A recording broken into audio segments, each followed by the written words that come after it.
A curious feature about the fort at Bijapur is that no single building is identified as the fort. It is the entire fortified city that is recognized as the killer.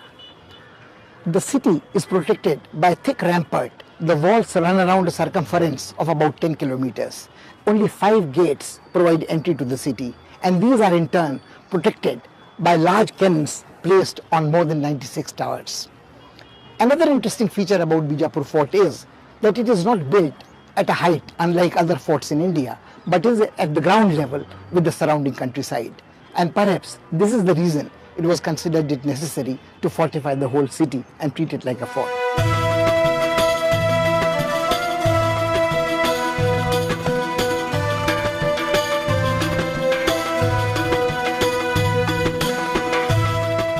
Because of its cultural and architectural riches, Bijapur is often called the Agra of the Deccan.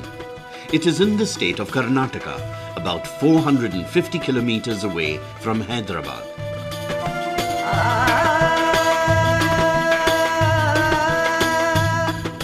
Some 900 years ago, the Chalukyas had built a small fort here that was later occupied by the Yadavs, Khiljis and Tughlaqs. After the disintegration of the Bahmani Sultanate, it fell into the hands of Yusuf Adil Shah, who laid the foundations of the fort as it stands today. The reign of the Adil Shahi Sultans is considered to be a golden period in the history of the Deccan. They were entirely free from communal prejudice or sectarian dogmatism and greatly respected poets, painters, musicians, mystics and saints. Many of the rulers were accomplished scholars and talented musicians. From 1489 to 1686, in all 9 sultans ruled over Bijapur. They were politically very powerful and culturally rich. They contributed a lot for the development of a Deccani culture.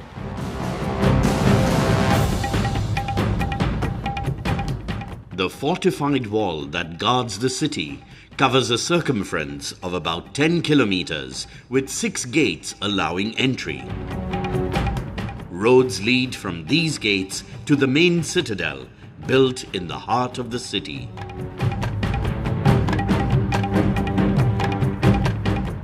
The walls are high and strong. A wide and deep moat runs along the wall, presenting a formidable obstacle.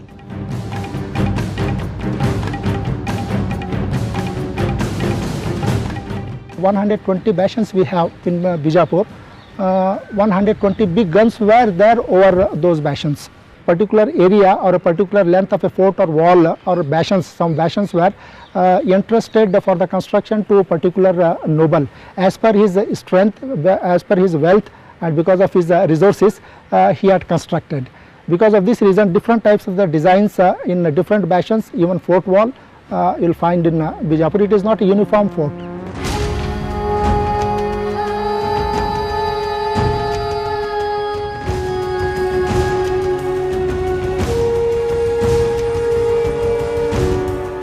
There are enormous, the size and scale of the cannons are absolutely phenomenal, and were obviously so important that each one of the cannons actually has a name, and there are bastions for specific cannons where they could swivel, and the range was tested. A large cannon named Malka-e-Maidan, literally meaning Empress of the Battlefield, is placed atop the tower known as Sharjah Burj.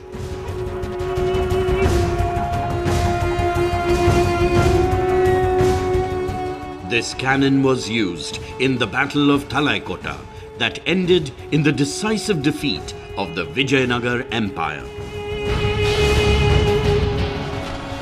In the middle of the 16th century, 2 major powers confronted each other in the Deccan. On one side was the Hindu kingdom of Vijayanagar, and on the other were the allied forces of the sultans of Bidar, Bijapur, Gulbarga and Golconda. Finally, Vijayanagar was vanquished. Ali Adil Shah first, who ruled Bijapur from 1558 to 1580. As a result of his victory against Ramaraja of the Vijayanagara kingdom in the year 1565 in the Battle of Talikota, he secured enormous wealth.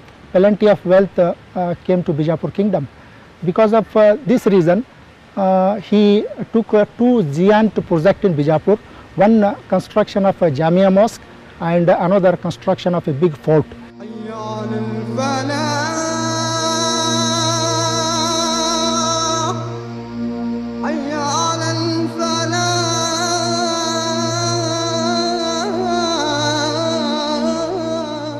The largest mosque in the city is the Jama Masjid that stretches over 16,000 square feet and has enough space for over 5,000 faithful to pray together.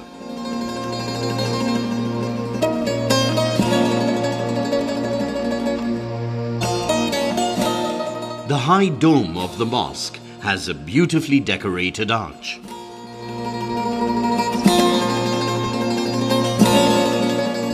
Emphasis given to the construction of religious buildings, courtyards of the mosques were expanded, the fortifications were rebuilt. So there was a very, very strong statement of spiritual and temporal as the Sultan settled.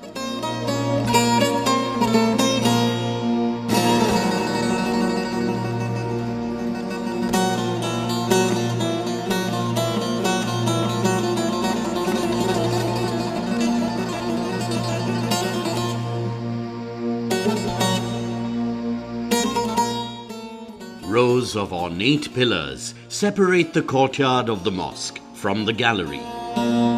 The interior space has been utilized very well by arranging it into 5 galleries that lead up to the Qibla.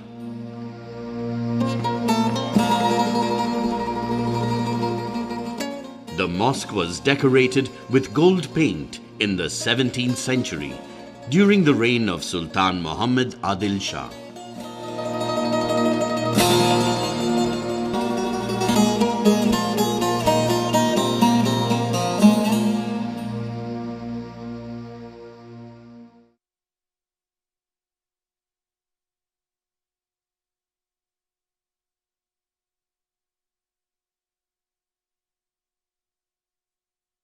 Building of the minarets, the Jama masjids, these were all statements of victory. And these were all built as indications and indicators of their successes in war.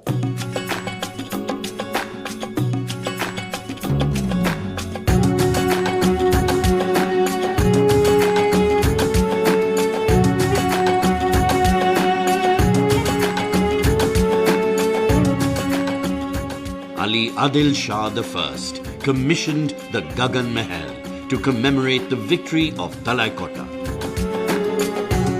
He was revered as a Sufi saint by the populace. Indeed, he was a man of many talents, a mathematician, musician, poet, and artist.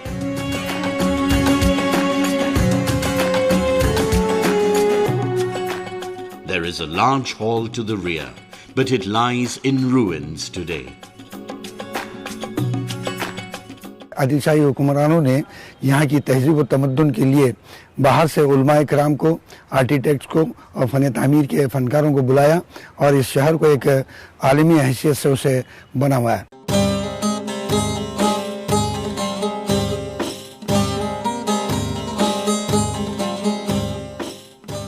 During the period of Ibrahim Adil Shah II, many buildings were constructed to serve as places of pleasure. Jal Mahal, also called Jal Mandir, a 5-storied mansion in Hindu style, is prominent among these.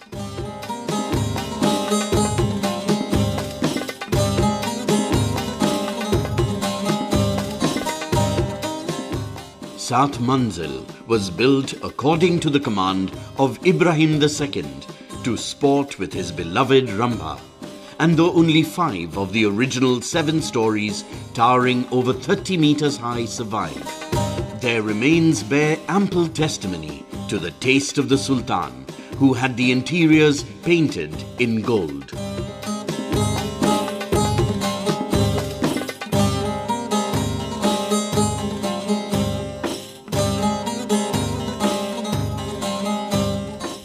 Because of intermixture of different communities and ethnic groups, a different kind of culture developed. That culture goes in history as a Bijapur culture.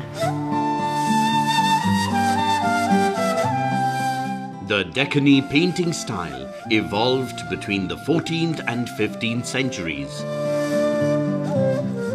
Earlier works in these miniatures clearly show Central Asian influence, while Mughal courtly imprint is discernible in later specimens. The Deccani school presents a beautiful blend of Hindu-Islamic and Persian styles. The Adil Shahi rulers of Bijapur, like their contemporary Mughals in the north, were very ambitious builders. And this city is full of majestic monuments, ruins of palaces, majestic mosques and towering domes that bear testimony to that glorious era of construction.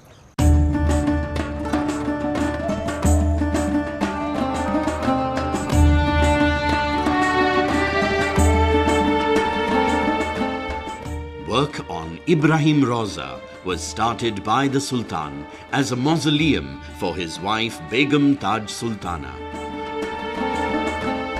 Later, he himself was buried here, together with some members of the family.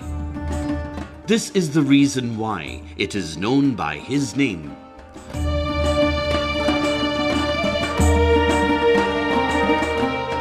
The minarets here are 24 meters tall, and it is said that they provided the inspiration for the minarets of the Taj Mahal.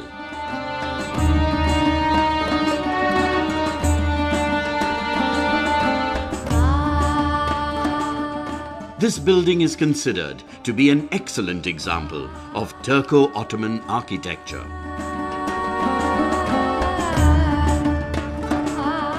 A stone inscription found in the compound boasts, "When this edifice raised its head from the ground, it seemed a new heaven was being unveiled. Gardens of paradise appear to have borrowed their beauty from this place."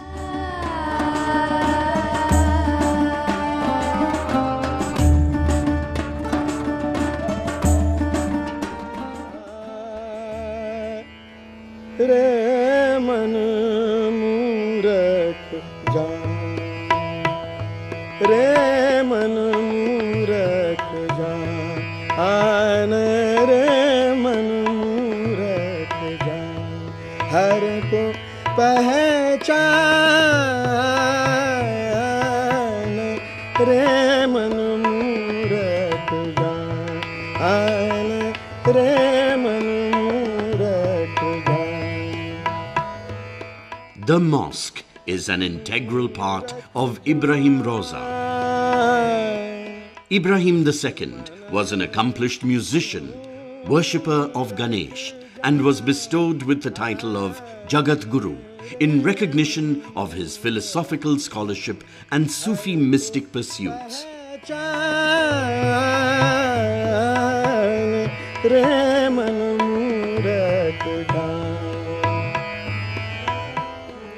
The buildings in Bijapur were inspired and influenced by Bahmani architecture, but evolved to a much greater refinement here.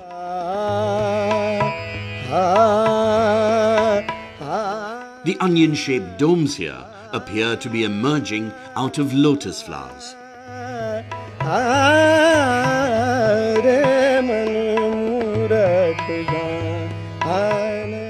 The Adil Shahi rulers of Bijapur never maintained any distance between themselves and their people.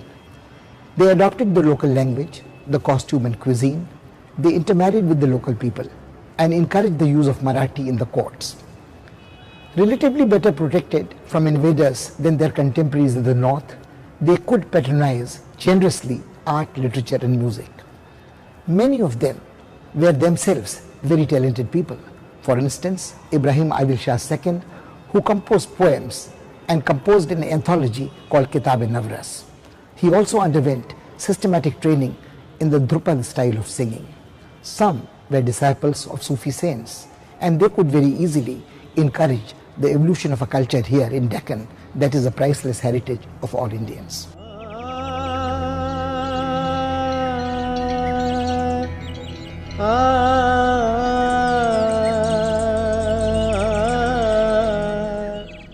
It was Ibrahim who founded the city of Navraspur, conceived as a twin city of Bijapur, where he composed Kitab-e-Navras, an impressive treatise on aesthetics.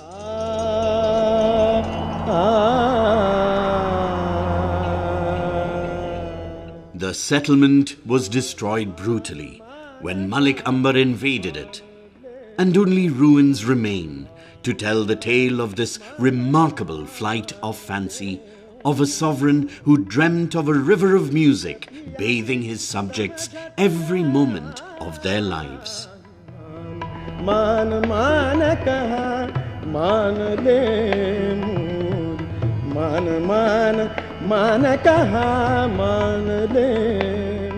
Their rule is also an interesting example of not only of benevolence and political justice, but also a tremendous urge on the part of the rulers to develop a composite culture.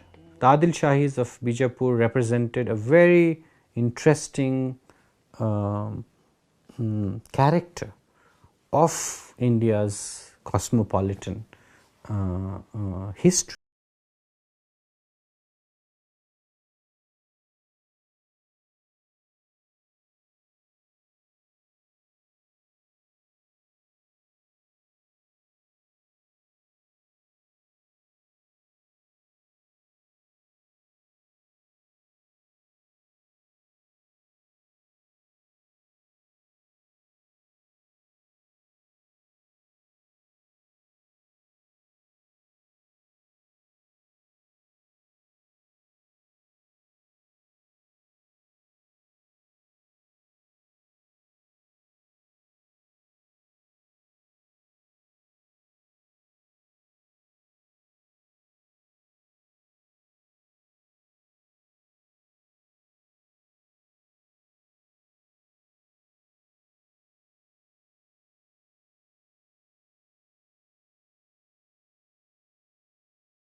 This grand dome at Bijapur is one of the world's most famous buildings. It is reckoned among the largest domes ever built, and of course it is claimed that as a single cellular construction, it is unique. Nothing like this has ever been attempted anywhere else. And although its walls are quite plain, not ornately decorated like those of other buildings in Bijapur, in sheer grandeur of conception and expertise of execution, it is quite unique.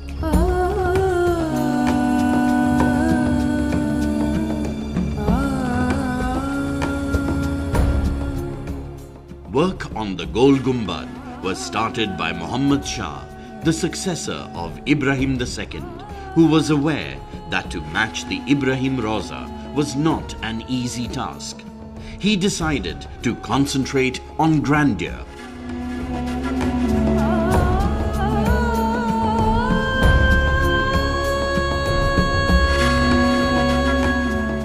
The diameter of the outer dome is 37 meters, and the circle has been set in a square of 60 meters. Octagonal minarets have been placed on 4 corners, topped with small cupolas. The hall enclosed by the dome is square and 60 meters high. The ceiling of the grand dome is awe-striking. A gallery runs round at a height of 35 meters. The smallest sound creates not 1 or 2, but 11 or 12 echoes. This is where the graves of the Sultan, his young wife Urus Begum, beloved Rambha and grandchild are situated.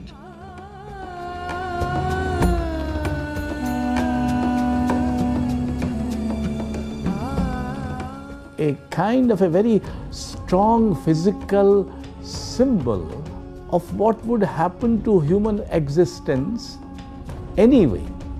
And there is a desire to touch the divine and aspects of the utterly mundane, the very earthy, but very noble and sort of ennobling, trying to touch the sky as it were and remain rooted in the earth. I mean, these are all aspects which are commonly shared by humanity all over.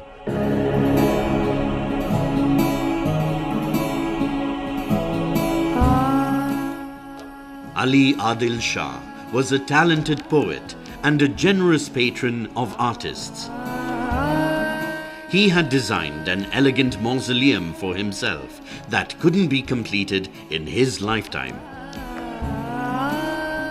Today called the Bara Kaman, literally 12 arches, this is reckoned to be among the most beautiful ruins in the city.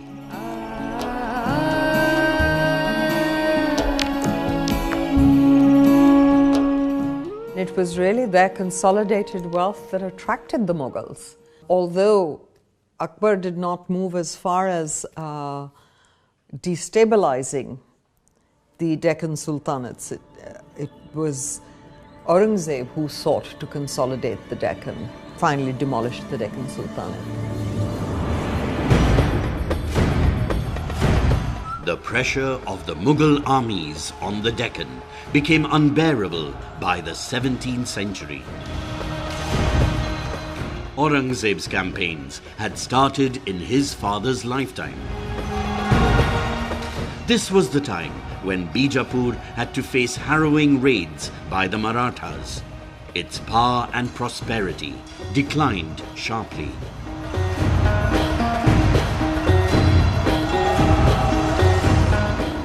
The last ruler of Bijapur was made a prisoner by Aurangzeb and sent off to Daulatabad, where he breathed his last.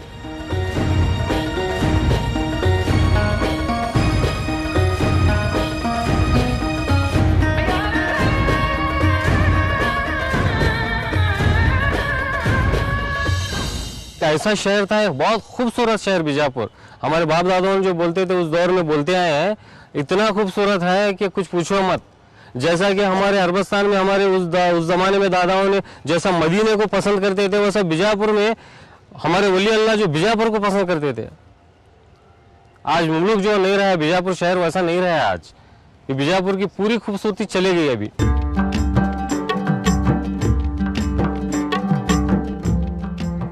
Bijapur is changing fast, with changing times. A burgeoning population and an expanding city have imperiled old buildings fit enough to be included in the list of World Heritage Monuments. Protection of this priceless legacy is a matter of national pride and a duty of all citizens. Even greater is the challenge to preserve the legacy of communal harmony and fusion of cultures that Bijapur stands for.